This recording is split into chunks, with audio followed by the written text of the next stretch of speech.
Well, hello again. And this is our first topic today, and it's the legislative and administrative picture. And our presenter this morning is Doug Silber.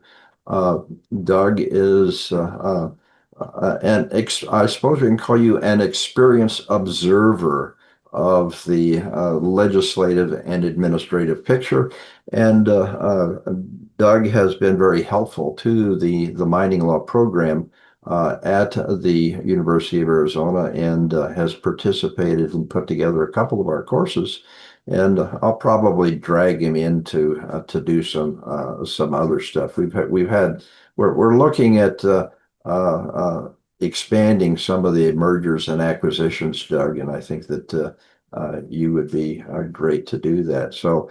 If you want to go ahead and welcome to the 10th Annual Mining Law Summit. Thank you. Thank you for inviting me. So, I'm not a lawyer and I'm not a politician, and all I do is compile data. So, hopefully, I got the data correct, and this will be helpful to people to kind of understand what's going on. But we have to start at the very beginning, which is the U.S. Bureau of Mines, which was such a critical agency for the U.S. mining industry, was dismantled in 1996 by the Clinton administration. So it's been almost 30 years since the federal government gave any serious thought about the U.S. mining industry. And under President Biden, we started to see that change, and we saw hundreds of millions of dollars being invested into the mining industry by the Biden administration. Trump came on board, and Trump has turbocharged this, and he is pumping literally billions of dollars into the mining industry. So I think it helps if we start with a chronology of where these events are coming from. Yeah, and Doug, before you go on to the next one, was there any particular reason why the Clinton administration dismantled the Bureau of Mines? I don't remember. I remember when Reagan was in office, he started selling off everything in the mineral stockpile. And I don't know why Mr. Clinton decided that, probably due to environmental issues or something along that lines. But it's too bad because the U.S. Bureau of Mines was a wonderful organization. They did great research. They actually were responsible for discovering several mineral deposits in the U.S. And so when we lost them, we lost all that engineering expertise and just a better understanding of our national resources. Hey, well, maybe we can. Obviously, we've reversed some of that today, or trying to. Well, yeah, and I mean, and it really doesn't matter what your political persuasion is. When you look at the numbers that are being bantered around by the Trump administration, it is very, very impressive. So again, let's just talk about the chronology a little bit. I'm not going to dwell a lot on this, but basically what we had in December of 2015 was what's called the FAST 41, which stands for Fixing America's Surface Transportation Act. And Mr. Trump kind of juiced that up in January of 2025 by adding mining into this act. This was followed in March by his executive order, which is to immediate measures to increase American mineral production. And this was followed in April by his executive order for Deep Seabed Hard Mineral Mining Act. And then, of course, on July 4th, we had his One Beautiful Bill Act. So those are the fundamental documents that are driving this discussion.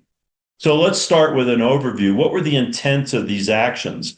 Well, obviously, the most important one was to reduce our dependency on competitor nations, and especially China with respect to rare earth minerals. He understood that the permitting process was taking too long, and so efforts were made to expedite it and to reduce regulation. And I'll get into more details on this as we go through the talk. The Trump administration wanted more rapid mine development. I mean, there was a paper that came out last year from the Department of Energy saying that we need like 15 or 20 new lithium mines by 2030 in order to keep up with demand. I doubt there's 20 or 30 lithium mines in the world as it is. And this is the problem, is that the demand for these various commodities is accelerating, but the permitting process is getting longer and it's getting harder to build these mines in the US. So in theory, if all of these actions prove fruitful, we will have less dependence on other nations, particularly those we view as adversarial. In theory, this will create new jobs and new tax revenues. And one of the points that's been brought up is that it should help the middle class because miners tend to be highly paid. So let's just briefly go over each of these acts. We'll start with FAST 41, which is Fixing America's Surface Transportation Act. I don't know who it is in government that gets to decide how they name bills or the acronyms, but trust me, as you're going to see, they are endless. So the whole objective here was to increase the predictability of the permitting timetables. As many of you know, you'll have a mine, it'll go through all the formal steps, it'll get its record or decision, and then some small group will sue, and everything will be put on hold indefinitely. The administration also wanted to increase transparency and accountability with the environmental review process. They viewed it as cumbersome. By improving the earlier consultation and getting all the agencies to agree up front with how the process is going to be run, they felt that that would make it more efficient. And on the FAST 41 program, they originally had 100 projects that were shortlisted, which included 12 mineral projects that I've been able to identify. Lots of wind and solar projects on that list. And this includes Headwater Gold, their Spring Peak Gold project. But it goes beyond that. And in the presentation, I have a list of the companies that are going to benefit from the FAST 41. Let's just call it fast tracking the permitting process. And I'm not going to go through each company, but you can go through it slowly. You got everything from nickel projects to lithium to gold to uranium, copper projects. You have a lot of different commodities in a lot of different states that are benefiting from this. The second act, which is called the Measure to Increase American Mineral Production, this executive order was designed specifically to expedite permitting. And also, there's been a long running battle in Washington about how we classify waste rock tailings and mine waste. And this goes all the way back to the mining law of 1872. And they wanted to get clarification on how that worked. And a lot of that has to do with whether those waste piles are considered toxic and then Superfund and all the legislation that's attached to it. They also want to develop a fund for financing new projects, particularly for critical minerals plus copper, uranium, gold, and potash.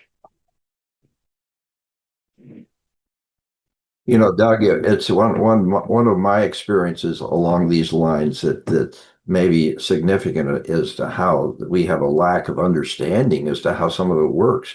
I had a client that had a project going, and you had an exposure, a surface exposure of pyrite, and you had the natural surface waters were being so-called contaminated because of the natural occurrence of pyrite.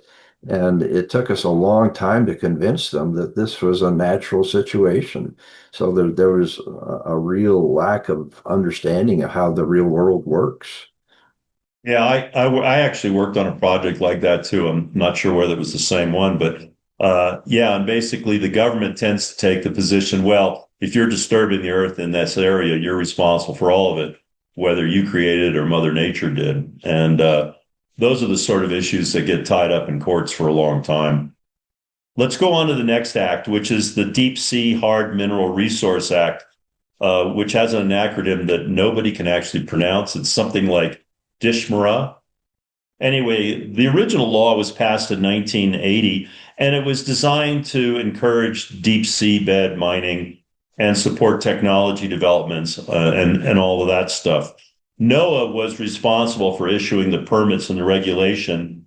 And one of the things this act does is it says we got to expedite offshore exploration for licenses and permits. And because it's not part of the UN Convention on the Law of the Sea, Trump in April of 2025 basically told the agencies to move quicker and allow people to start developing. And that was the guts of that executive order. And then finally, we have the One Big Beautiful Bill Act, which is known as OBA. And again, it was designed to expedite permitting and reduce regulations. This is a common theme we see out of the Trump administration, which is we need to move faster and get stuff done. Who's holding up the process, and how can we, with the use of executive orders, remove those impediments? This one actually opened up federal lands to exploration and development, and it really guts environmental opposition. And by that, it basically says that when you have your record of decision, there can be no further judicial review, which means if you have your record of decision, nobody can then sue saying we oppose it or we think it's incomplete, or it just said, no, it's done. Off you go. Which is, and at the same time, the administration cut funding for a number of the environmental programs. I think that was to speed things up so that they couldn't do as much hard science, which personally I think is sad. I think the hard science should always be included to make sure that we're not destroying the environment any more than we have to. So he's got $4 billion plus he's giving out. So one of the things I looked at was which governmental agencies are providing this funding. And as you can see on this list, a lot of them are coming out of the Department of Defense, which I don't know the details of how Washington runs. I don't think anybody does. But in theory, DOD can move a little quicker than other agencies.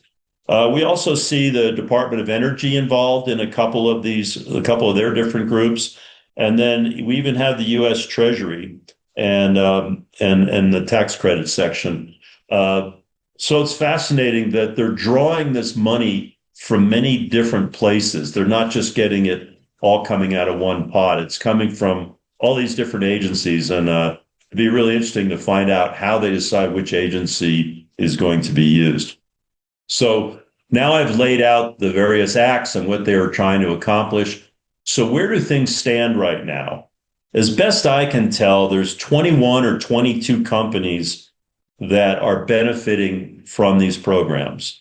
They represent 7 different commodities, which would be cobalt, copper, graphite, lithium, rare earths, antimony, and tungsten. Interesting, not all the money is staying in the US. It's actually going to 3 different countries right now, which would be Canada for 61 million, Greenland for 120 million, the United States for about 4 billion. So most of it's going to the States. And within the United States, it's going to 8 different states. And on this graph, I have $4.146 billion committed. But yesterday, another 190 million showed up. So let's call it 4.25 billion so far. One of the open questions, by the way, is actually, has that money been dispersed? And I haven't had a chance to study that yet. But I did see one press release where a company's money was rescinded. And a very interesting question on that. So the next couple graphs, which I'm not going to spend a lot of time on, the first 2 look at the commodity focus. And basically what I've done is I've given you the name of the company, where their stock exchange listing is, because they're mostly public companies, which commodities that they're focused on, the location of their projects, and then the amount that's supposedly been allocated to them. And you can see they're all over the place, which is good. And again, you kind of wonder with the way Washington is, how much of it was based just on hard science versus we got to make sure this state gets a little and this state gets a little. But I must say that in looking at these projects and the companies that are getting these commodities, the companies with these different commodities, somebody in Washington is doing a reasonably good job in picking out projects that are worthy. Particularly in the rare earth area, a lot of the rare earth deposits in the U.S. are questionable economically, and we're not seeing them getting funding. And that encourages me that whoever's calling the shots on who gets the money is doing a good job. So if we move forward a couple slides, you'll see that I've also broken them out by U.S. projects. And then I have also broken them out by foreign projects. And again, it's just to show you where the money's going and how it's going. And again, you can go through them yourself and see whether you like the projects or not. One piece I saw in the news recently is somebody was claiming about, well, how come not all the companies working in the US are getting the money? And is there being political favoritism for certain companies over others for who's getting it?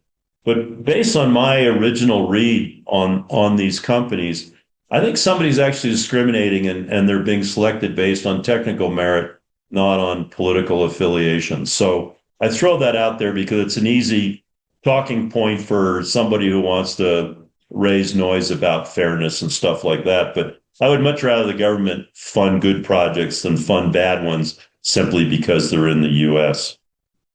Now, another area that's also getting funding, and it's very much part of this administration's push, is technology development.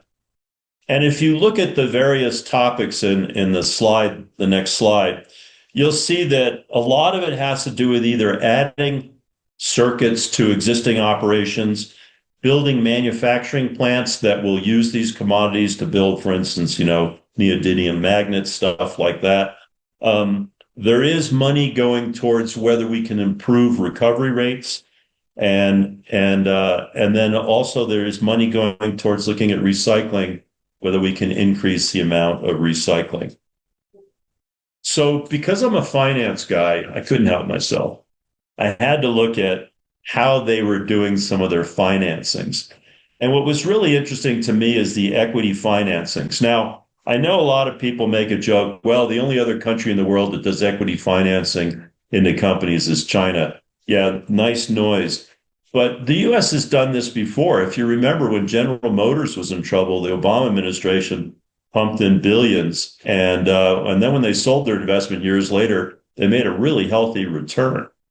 So the Trump administration doing equity investments doesn't really bother me. And quite frankly, I think, and I don't know the man, but I think his attitude is, why should we give out money as grants when we can get another bite at the apple by giving it out by taking equity positions in companies?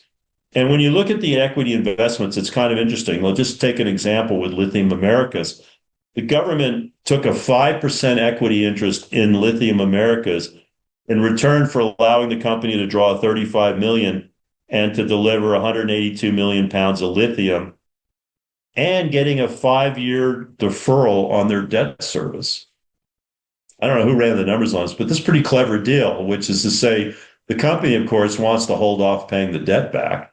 And meanwhile, the government takes equity position in. And if the company does well, they're going to do super well because of the way they've restructured the debt. So the government's going to make money on the investment. We saw with MP Materials, the Department of Defense put in 400 million and bought preferred shares, which is even more interesting because, as you know, the way that debt works, if for some reason the project went south, they would have first crack on the capital stack to take the project. And also they locked in getting a certain amount of magnets going to the Defense Department. And then in the case of Trilogy and South 32, they have the Ambler project up in Alaska, and they've been trying to get this road approved. And the government wants it because it's a polymetallic deposit with copper and zinc and a few other things. So they gave them money not as a grant, but in taking equity. And then the next thing I looked at was debt. And the new one that it was announced yesterday is for an antimony project in the US to the tune of 190 million. But the administration's managed to get the Exim Bank to loan up to 120 million to the project in Greenland, which is kind of interesting because, as we know, Greenland's not for sale. But apparently its projects do like getting money invested, and the US government stepped up and is going at it from that direction. And then Copperwood in Michigan also is going to get up to 250 million. So that's where these things are going. Now, let's layer on top of that even more interesting stuff that's going on. So when Mr. Trump was recently in Australia, he cut a deal in October, so only a couple of weeks ago, where the US and Australia are each going to invest $1 billion over the next 6 months into mining and processing projects. Well, Australia has some very good critical mineral projects, so it's a way for the US to get a foothold into these products. They're looking at doing this through joint ventures, or solely funding projects in Australia or doing joint projects in the US, Australia, and Japan. Don't know where Japan came from, but Japan has some VMS and other type deposits. And part of this deal, or let's put it this way, maybe it's not part of the deal, but it's always talked about in connection with this deal, is that the US is going to sell Australia nuclear power submarines, which Australia has been wanting. This total deal is worth $8.5 billion. And the Exim Bank, again, is getting involved, doing funding for $2.2 billion. Meanwhile, the Pentagon's planning to build a gallium refinery in Western Australia. Again, I mean, U.S. Defense Department building facilities in foreign countries is not unknown, but it's very interesting that they would be building a gallium refinery. Finally, or two other ones. One is the mining, processing, and manufacturing technologies. This is a $1 billion fund. And this money is really going towards downstream products like battery materials, recycling, producing byproducts from industrial processes, and recovering rare earths from mine tailings and waste streams. This tends to make the news a lot because of people who are claiming they can pull rare earths out of coal ash and stuff like that. Now, then recently, we just came up with a brand new fund, which is a $5 billion fund. And this involves the U.S. government through the International Development Finance Corporation, the Saudi Arabian Sovereign Wealth Fund, and Orion Resource Partners. And the details are very vague on what they're doing, but it appears that they're going to be looking for opportunities and either co-investing or they have some sort of business relationship to put this money to work. And then finally, and this doesn't even involve the government, but I wanted to emphasize how important mining has become all of a sudden to our federal government and to the American citizenry in general. JP Morgan Chase just announced they're putting a $1.5 trillion fund, trillions with a T, not with a B, with a T. And they're calling it the Security and Resiliency Initiative. They're much better at naming things than the government is. Anyway, it's a 10-year plan where they're going to be putting money into all the different industries in the U.S. that have to do with national economic security and resiliency. And they're going to do $10 billion of direct equity investments. They're going to do some venture capital stuff, but it's going to multiple industries. So this is not mining only, but mining is included, especially for critical minerals. We'll be able to tap into this fund. So there's an awful lot of money that's flowing into the U.S. mining industry or is flowing into foreign companies that will preferentially provide product to the U.S. to make us less dependent on competitor nations. So everybody says, okay, Doug, so that's all great. We'll all have jobs. There'll be a lot of money flowing in. But what does it mean? One is, I think that right now we're at the beginning of a surge of this investing. When I saw the JP Morgan Chase announcement, it was like, okay, now the big investment banks are getting on board. The government's throwing billions of dollars. This is all good. But this is early days, folks. Trump hasn't even been in office a year, and he's already got over 4.2 billion claimed to be investing. So I think we're going to see a lot more money. That's point number one. Point number two is if the Republicans do not win the next election, many of these programs will probably die very quickly. I can see the Democrats pushing back on it. And I'm not getting into political judgment here. It's just the reality of how these two different parties react. So my advice to anybody who's tapping into these funds or who's trying to build a mine under the Trump administration is when you get your permits, move quickly and get your ground disturbed, because it's really hard to rescind a record of decision after you've actually started construction. But if you push it up against the deadline and we have, say, a Democratic president next or somebody more congenial to the world than Mr. Trump, I can see a lot of this money going away.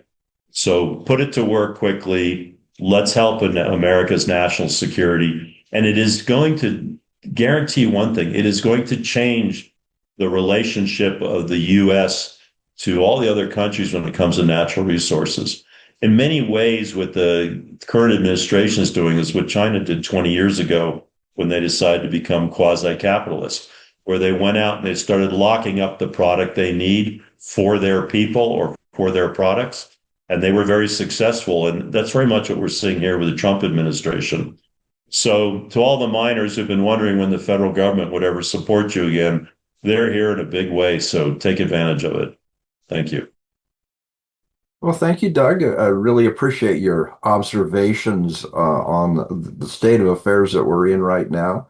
And if anyone has any questions, if you would just put them into the chat, and we can see if we have time to answer them. And in addition, we're leaving a little bit of time after each of the presentations to answer questions, and there's also some time at the end of the program.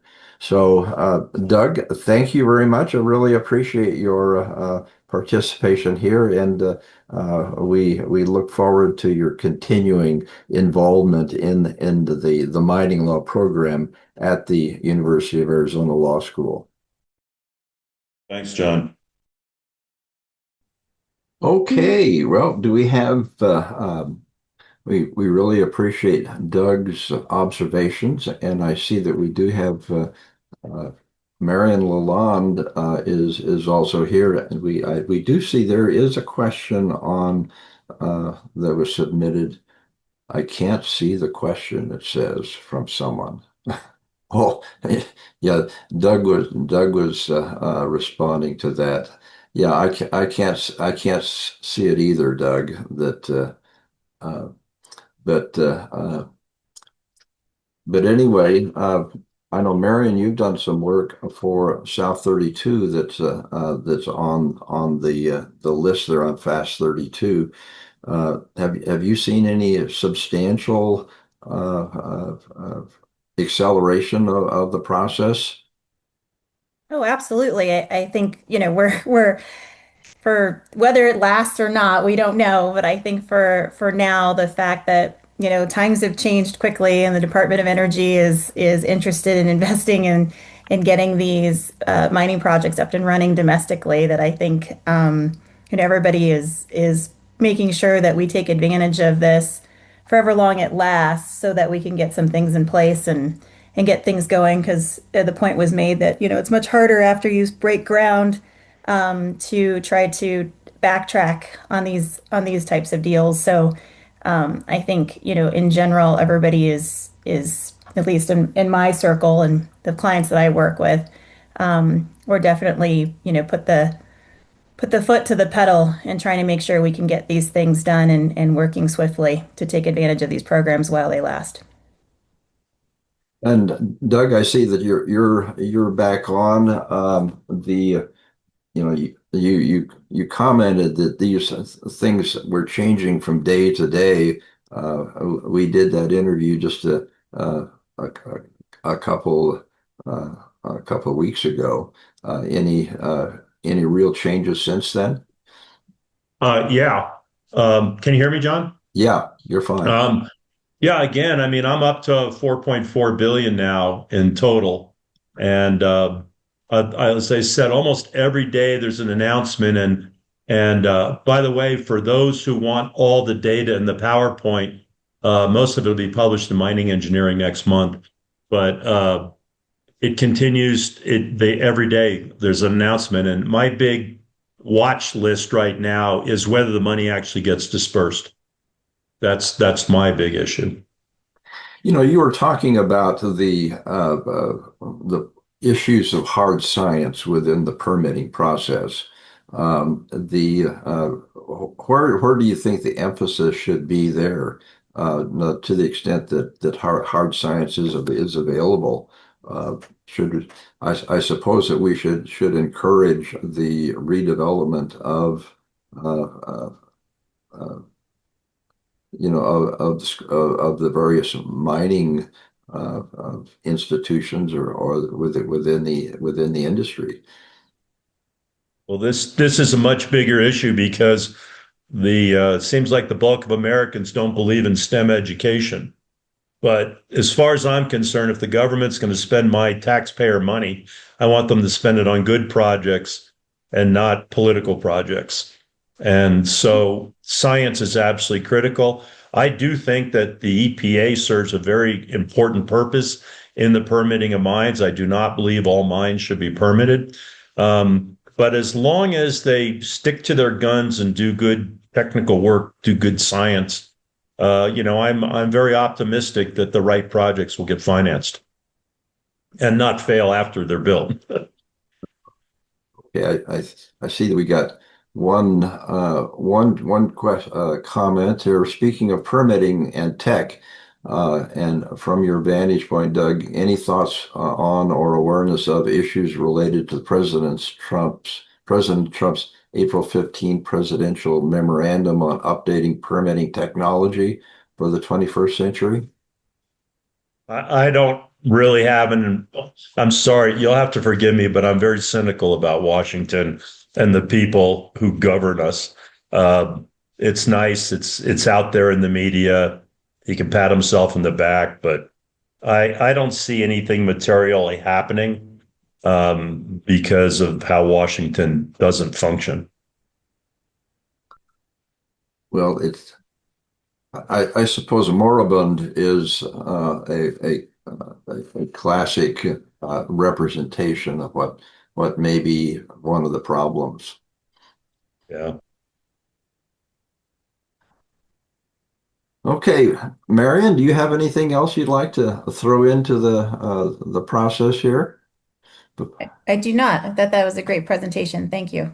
Okay, well, thank you very much, Doug. We really appreciate that, and it's time that we can go on to the second topic here with Ross Bhappu, and he is the president of Energy Fuels Corporation and formerly the president of Resource Capital Funds. So thank you all, and um, Brian, let's go with topic number two.